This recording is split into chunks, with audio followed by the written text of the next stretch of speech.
Buongiorno a tutti e bentornati a Valgrande. Oggi è una giornata ormai di pieno autunno, però io ho trovato questo angolo in mezzo alla nostra vegetazione. Abbiamo fatto un po' di manutenzione del verde e da sempre la risultante sono pezzi di legno che possono avere funzioni diverse, che scatenano e mettono un po' in gioco la nostra creatività. Infatti adesso ho recuperato questo angolo dove potermi sedere, potermi soffermare a guardare anche la nostra campagna.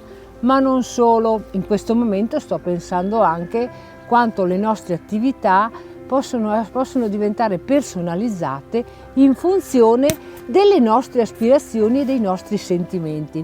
Infatti io volevo appunto parlare delle possibilità che ci possono essere legate ad un'azienda agrituristica così come a Valgrande e potervi dire che noi siamo aperti durante tutti i giorni della settimana con la prenotazione per gruppetti di almeno 6 o 8 persone. Ripeto, serve solamente la prenotazione per arrivare qui a Valgrande e poter assaggiare tutte le preparazioni che noi proponiamo in relazione alla temperatura e in relazione alla stagione in cui stiamo.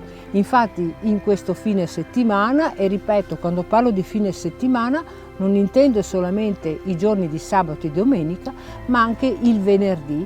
Noi proponiamo i nostri piatti adatti alla stagione fredda, quindi piatti con la polenta calda in abbinamenti diversi, ad esempio abbinata ai funghi o ai formaggi della tradizione veneta o abbinata anche alle lumache, accanto a tutta un'altra serie di piatti come le zuppe o le minestre calde e le paste fatte in casa realizzate da noi.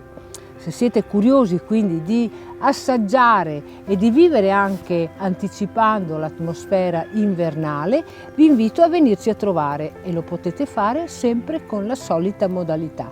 Quindi la prenotazione attraverso i contatti tra le pagine social dove noi siamo presenti o tra le pagine del nostro sito.